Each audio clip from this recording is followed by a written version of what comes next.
comment investir dans la santé. C'est ce qu'on va voir aujourd'hui, mais avant de parler de ça, je vais quand même vous me présenter et je vais quand même carrément vous présenter la chaîne. Parce que félicitations, peut-être le premier à regarder cette vidéo, ou peut-être le deuxième, hein, peu importe. Mais l'idée de cette vidéo, c'est vraiment de présenter à la fois la chaîne et de mettre un petit sujet d'introduction qui, je trouve, va vraiment euh, résumer tous les sujets qu'on va pouvoir aborder sur cette chaîne. Alors qui je suis? Je suis moniteur de sport, enfin anciennement plutôt maintenant. En fait, je viens tout juste récemment de quitter l'armée de l'air pour justement derrière faire que du coaching, que ce soit à distance ou en présentiel, mais vivre du coaching.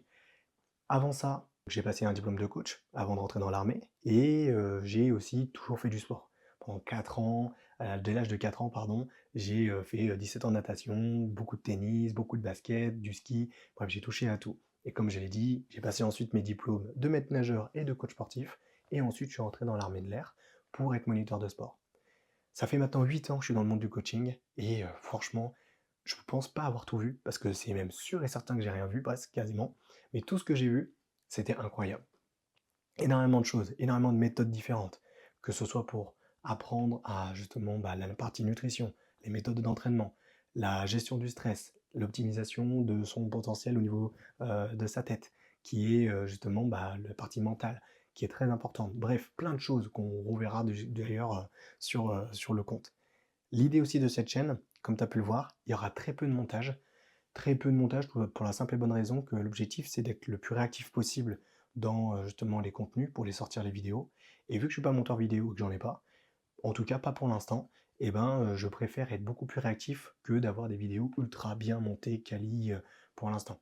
Je mets d'abord, on va dire, une priorité sur le contenu et aussi ma façon de faire qui est voilà, spontanée. L'idée, comme tu peux le voir sur cette vidéo, tu vois, il n'y a pas vraiment de script, c'est vraiment juste parler et puis expliquer un peu la chaîne. Donc voilà, maintenant que tu as compris un petit peu comment j'oriente la chaîne va parler de sport, de santé en général. Je suis pas médecin comme je le dis, mais ça ne nous empêche pas de pouvoir discuter de plein de sujets. Et donc, d'ailleurs, si ça t'intéresse, je te conseille de t'abonner sur la chaîne, d'activer la cloche, comme ça tu es sûr de ne pas louper et de manquer une vidéo. Et ensuite, la troisième chose, n'hésite pas à aller dans les commentaires pour poser tes premières questions qui peuvent concerner n'importe quel sujet qui sont liés sur la santé. Alors toujours, on va dire, dans mon secteur d'activité qui est le sport. Donc soit une partie de musculation ou perte de poids, prise de masse musculaire, etc. Soit tout simplement, ça peut être le sommeil, la nutrition, etc. Donc tout ce qui est autour. Donc voilà, n'hésite pas. Le but aussi de cette chaîne, comme je l'ai dit aussi, donc c'est de sortir un maximum de contenu, mais ça va vraiment dépendre de toi ou de vous. Je ne sais pas d'ailleurs si je vais encore vous tutoyer ou vous voyez. Bon, je verrai, mais je pense que ça va se faire directement et naturellement, et ça va peut-être partir sur un tutoiement. Bref, tu m'en veux pas, j'espère. L'idée, c'est voilà, vraiment de faire comme une FAQ. L'idée, c'est de traiter 3, 4 questions par vidéo pour que derrière, hop, on pousse, on pousse, on pousse. Si vous voyez que la vidéo ne vous a pas aidé ou qu'il y a encore des questions derrière la vidéo, n'hésitez pas, on remet les questions et moi je retourne une vidéo et je serai le plus heureux à vous aider au maximum sur ces vidéos. Pour la partie du sujet quand même du jour quand même que je voulais traiter, parce que voilà, maintenant que j'ai présenté un peu le pourquoi de la chaîne, qui je suis, d'ailleurs si tu as des questions sur moi, bon, n'hésite pas, mais on n'est pas là pour parler de moi non plus. Maintenant on va parler quand même de comment investir dans la santé. Alors comment investir dans la santé? On parle souvent d'investissement, je pense que c'est un peu plus un sujet à la mode, investir dans l'immobilier, dans les NFT, tout le monde investit. Désolé ma petite plante, j'étais un peu secoué. J'ai investi, comment ça j'ai investi? Oui, j'ai investi, mais c'est pas sans parler de ça, c'est je voulais dire plutôt, tu vois, par exemple, ça, je sais pas si je vais le couper ou pas, tu vois? Mais c'est plutôt, voilà, l'idée, c'est que beaucoup pensent à investir, mais est-ce que c'est vraiment bien d'investir dans du matériel? Ou en tout cas, est-ce que c'est la priorité? Je pense que ça peut être intéressant de se pencher sur la question de santé, parce que rien n'est le plus important que d'investir dans votre santé. Vraiment. Le plus important, c'est d'investir dans votre santé. Et dans la santé, ça comprend quoi? La santé, ça comprend votre style de vie. Donc la partie nutrition, et je dirais même aussi un petit domaine à vraiment, vraiment, et pour moi c'est une des priorités absolues, c'est le sommeil. Donc vous allez voir que sur cette chaîne, on va parler aussi du coup de nutrition, de sommeil, Alors, on va pas rentrer dans un extrême détail, quoique, des fois, je pense qu'on peut aller loin, mais l'idée, voilà, c'est de partager des conseils simples, des tips très faciles à mettre en place, parce que c'est déjà la priorité. Avant d'entrer dans du complexe, savoir un petit peu qui on est vraiment. Est-ce qu'on est un sportif de haut niveau ou est-ce qu'on est une personne entre guillemets lambda? Et on n'est peut-être pas obligé d'entrer autant dans les détails quand on va dire, on n'est pas dans un état de performance. Maintenant, je pense qu'il y a des fois des contenus où on ira un peu plus loin, ça avec plaisir. Donc voilà, style de vie. Je pense que pour investir dans sa santé, c'est même pas sûr, c'est même sûr, il faut déjà regarder un petit peu son style de vie, la nutrition. La nutrition, souvent, bah, vous allez me dire, ouais, mais c'est de plus en plus cher. Oui, je vous l'accorde. Le poulet est cher, la viande est chère, le poisson devient très cher. Mais est-ce que réellement, je pourrais pas faire des économies sur autre chose pour pouvoir me permettre de manger mieux? Vraiment. Votre corps est à l'image, est vraiment l'image de ce que vous lui emmenez en fait, de ce que vous lui, enfin ouais, de ce que vous lui emmenez, comment vous faites attention à votre corps, c'est vraiment à l'image de. Donc, si vous voulez, on va dire, investir correctement, bah déjà investissez dans de la bonne nourriture. Pas besoin d'avoir son jardin, ses poules, sa vache pour vraiment avoir tout bio. Non, juste peut-être éviter progressivement les aliments transformés. Ça peut être les chips, ça peut être les boissons gazeuses, etc. Bref, les sodas plutôt. Donc bref, vous avez compris le principe. L'idée, comme je vous l'ai dit sur cette vidéo, c'est pas de vraiment entrer dans le détail là-dessus, mais déjà on va dire, investir dans la nutrition. Donc on va dire de qualité. Ensuite, le sommeil.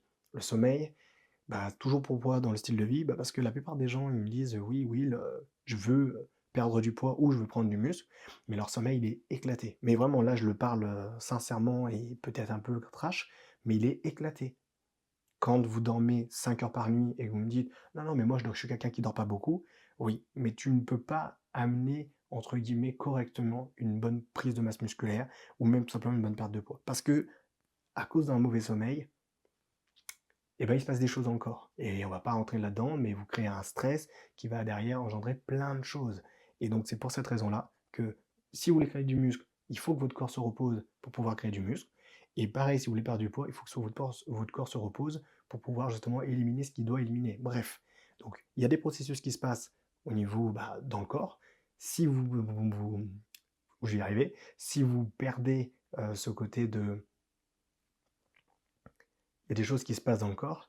Si vous emmenez pas correctement, si vous ne faites pas attention, si vous ne faites pas attention correctement au sommeil, c'est impossible. Si vous ne faites pas correctement, si vous ne faites pas correctement au sommeil, si vous ne faites pas correctement attention au sommeil, ça sera un facteur limitant. Vous aurez le sommeil peut être le sommeil. Si vous ne faites pas correctement attention au sommeil, ça peut devenir un facteur limitant. C'est indéniable. Ensuite, j'allais dire que souvent, une fois qu'on a regardé un petit peu le style de vie, on va parler d'optimisation. Alors l'optimisation pour moi, comme je vous l'ai dit, c'est une fois que la base, elle est faite. Et la base, je vous l'ai dit, la nutrition, avec l'hydratation comprise dedans, hein, et le sommeil. Une fois que ça déjà, c'est plutôt correct. Quand je dis que c'est plutôt correct, on est plutôt sur du 7 sur 10 sur les deux cases. Bon, on est plutôt pas mal, c'est sympa, on peut peut-être améliorer encore plus, mais c'est plutôt pas mal. Bah derrière, si ça c'est bien, on peut peut-être commencer à regarder un petit peu aussi sur la partie optimisation.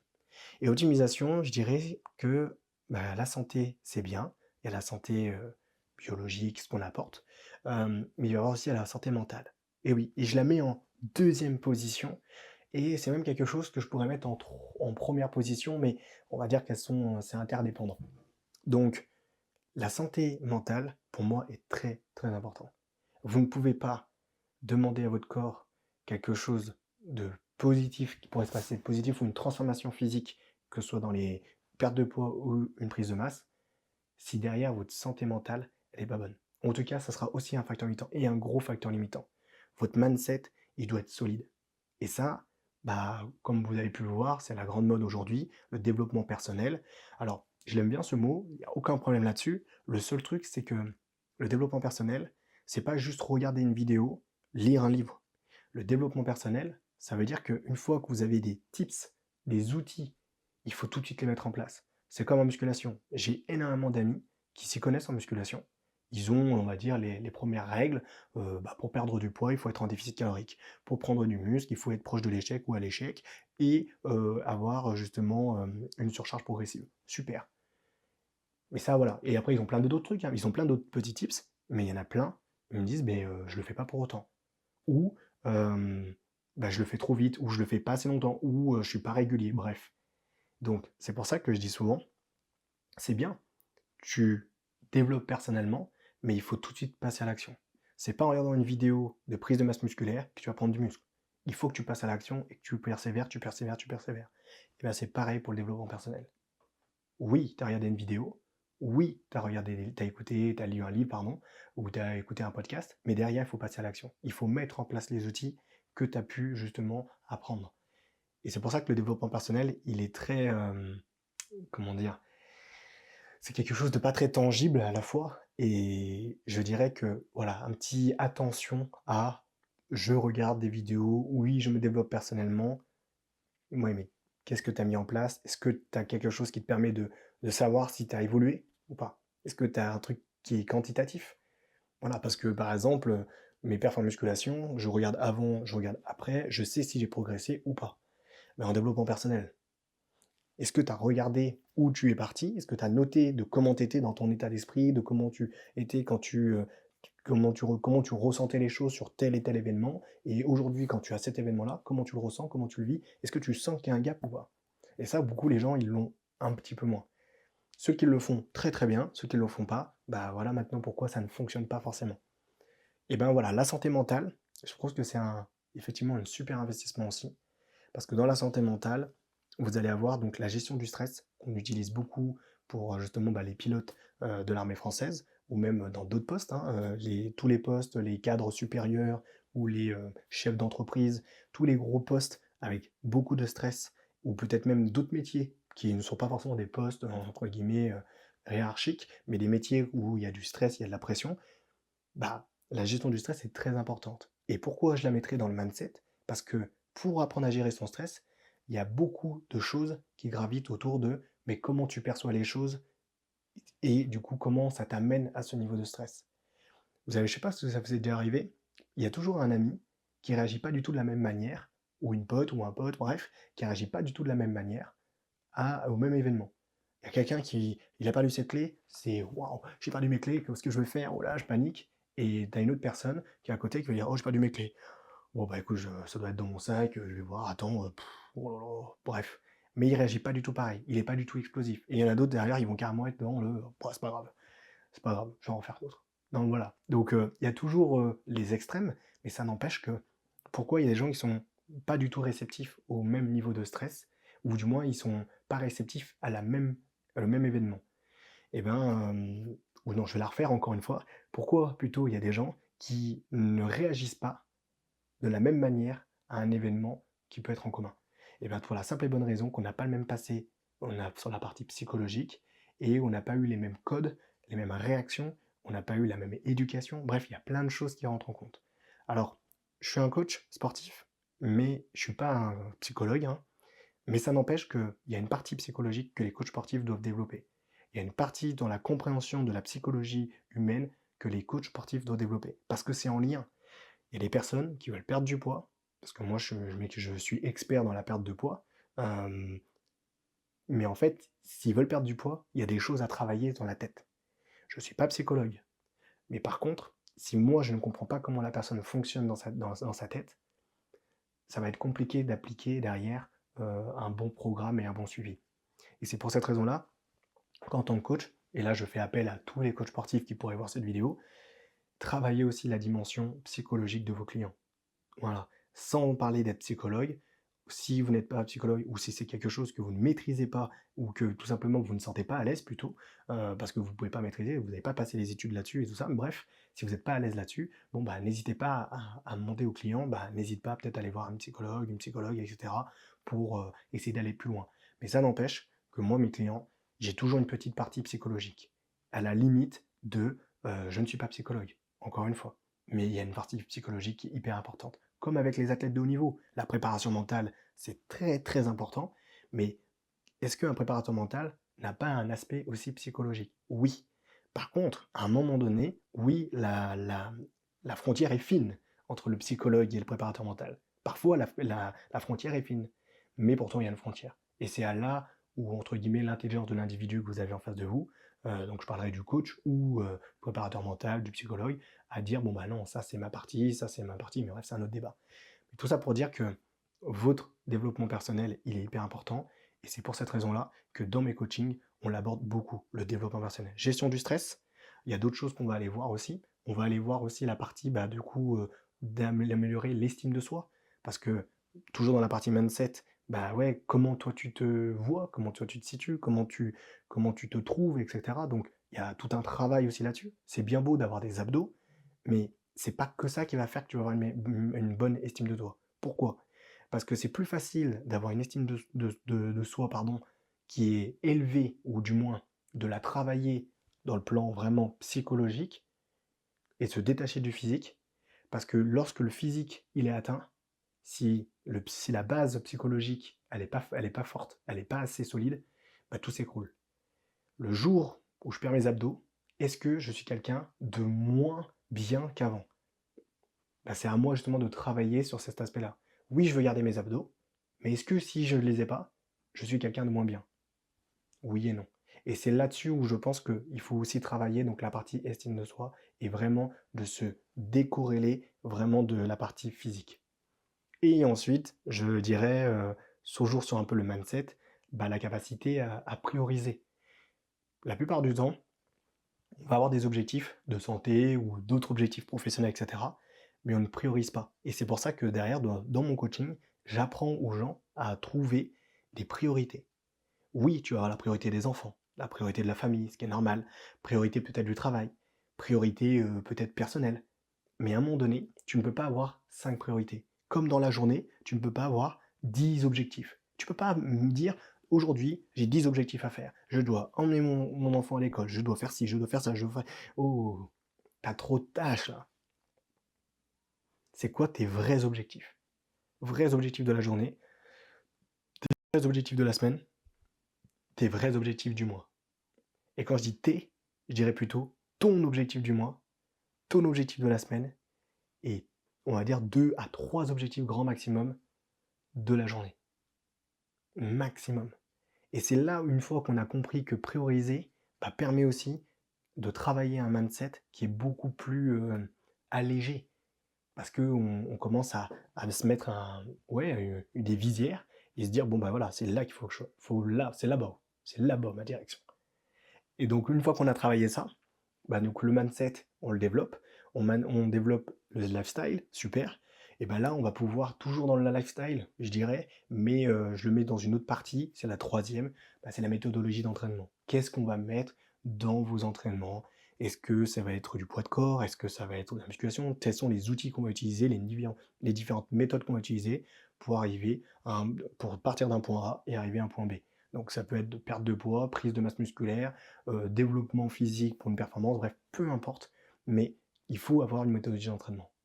Une fois qu'on a compris ça, et ben là déjà on se dit, ok, je suis peut-être pas obligé de mettre des sous énormes finalement pour investir dans sa santé.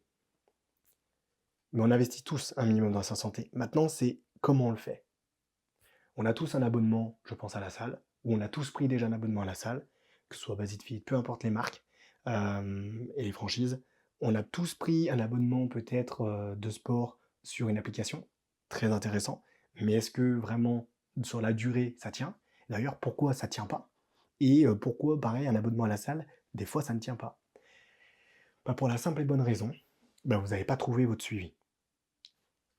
Si vous voulez investir dans la santé, sur de la durée, hormis la nutrition, le sommeil, comme je l'ai dit, le mindset, il y a aussi votre suivi. Ce qui est en fait très intéressant parce que pendant très longtemps, je voulais, je voulais me coacher moi-même. Je voulais me coacher moi-même alors que je coach des gens. C'est-à-dire que je voulais gérer mon nutrition tout seul, je voulais gérer mes entraînements tout seul, parce que j'estimais que j'avais les connaissances, pas par prétention, mais ouais, je me dis, bah, je vais pas perdre de l'énergie, j'ai déjà investi dans une formation pour apprendre tout ça, je vais pas investir dans quelqu'un qui va me faire ça alors que je le sais déjà? Mais en fait, quand vous investissez dans une personne, donc dans un coach, ce qui est génial, si c'est un bon coach qui a un bon feeling, parce que ça aussi, il y a la création de feeling, comment savoir si vous avez un bon coach, simplement le feeling, hein. Si vous avez un bon feeling avec lui, bah c'est bon, c'est votre coach à vous. C'est ni plus ni moins que ça. Mais ensuite, il va y avoir bah forcément ces connaissances quand même théoriques quand même, qu'il faut quand même qu'il soit bien, mais surtout pratique. Mais ça n'empêche que c'est d'abord le feeling. Si vous n'avez pas un bon feeling avec votre coach, c'est compliqué. Bref, une fois qu'en fait on a compris que investir dans un coach qui est votre coach à vous, qui vous permet de vous tenir sur la durée, qui vous permet de vous remonter dans la pente descendante, qui vous permet de vous ralentir quand vous allez trop loin, vous faites trop d'entraînement parce que vous êtes trop excité, vous êtes trop motivé. Quand vous avez un coach qui est là pour tempérer, en fait, votre coach, il vous permet, c'est un truc de fou parce que depuis que j'en ai un, il vous permet, pour la simple et bonne raison que ça marche, il vous permet de vous décharger mentalement. J'avais un collègue, quand là j'étais moniteur de sport, qui m'avait dit, qui est prof de volley, enfin qui est coach de volley, et qui a toujours fait du volley, etc. Il m'a dit, waouh, ça faisait longtemps que je n'avais pas fait du volley en club. Je suis trop content d'aller au volley au club parce que quand j'arrive là-bas à l'entraînement, c'est pas moi qui fais la séance. C'est un coach, il fait la séance et je me pose pas la question. C'est ouf. Parce que j'ai mis du temps à le comprendre, mais ouais, je comprends mieux maintenant. Le fait de ne pas réfléchir à qu'est-ce que je vais mettre dans ma séance, qu'est-ce que je vais mettre dans mon nutrition, qu'est-ce que je vais mettre, qu'est-ce que je vais devoir gérer, etc. Juste d'appliquer et que lui, il travaille pour ça et il relance pour ça. Waouh, c'est ouf. Donc, rien que ça, je vous le dis, investir dans votre santé, c'est votre sommeil, pour résumer, nutrition, avec un petit peu votre taux d'activité journalier, etc. Sans parler de la méthode d'entraînement, mais juste votre taux de déplacement, est-ce que vous êtes sédentaire ou pas. Donc ça, c'est le lifestyle, on va dire. Et puis derrière, il va y avoir le mindset, donc la partie mentale qui est hyper important à ne pas oublier. Et vous allez avoir la partie, est-ce que vous avez un bon suivi et on va dire les bons outils pour perdurer dans le temps. Voilà. Et le meilleur outil que vous pouvez avoir, c'est un suivi. Et pas juste une application, etc. C'est très dur d'être tout le temps, tout le temps, tout le temps seul. Pendant très longtemps, j'étais seul. Alors, c'est possible, je dis pas que ce n'est absolument pas possible, c'est largement possible, mais ça demande énormément d'énergie. Bien plus que vous le pensez. Une énergie que vous sous-estimez, une énergie que bah, finalement, on ne pourra pas avoir tous les jours, tout le temps, tout au long de l'année. Et c'est pour ça qu'il y a des gens, ils me disent ah, je suis en reprise. Mais ça fait pas 2 fois dans l'année que tu es en reprise? Si, si. Voilà. Bref, tout ça pour dire que j'ai fait une petite longue vidéo. L'idée, c'était pas de faire une longue vidéo. D'ailleurs, le but de la chaîne ne sera pas avoir des vidéos de 45-60 minutes. Si jamais c'est le cas, bah, remontez vite dans les commentaires en disant hey, tu te rappelles, Will, t'avais dit dans la première vidéo que tu n'auras pas des vidéos de 45 minutes. N'hésitez pas. Mais ça n'empêche que voilà, ça me fait plaisir en tout cas de partager cette première vidéo. Je suis très content d'ouvrir justement cette chaîne. Le but, c'est vraiment de partager des choses. Et bah, je vous dis à très vite. N'hésitez pas encore une fois à poser des questions sur peut-être ce que j'ai un peu abordé. J'espère que ça vous a lancé des questions. Par exemple pour la gestion du stress, par exemple comment mieux gérer son stress. Si d'ailleurs ça vous intéresse, bah, n'hésitez pas. On pourra donner des tips, on pourra aussi justement évoquer et parler de tout ça. Pareil, comment améliorer son sommeil, quels sont les tips, etc. Parce qu'il y a plein de choses à faire et plein de choses à dire. Donc n'hésitez pas, mettez dans les commentaires, posez vos questions dans les commentaires. Comme je l'ai dit, likez la vidéo, mais surtout abonnez-vous à la chaîne, activez la cloche pour les dernières vidéos et pour ne pas rien louper. Et je vous dis à très vite pour une prochaine vidéo.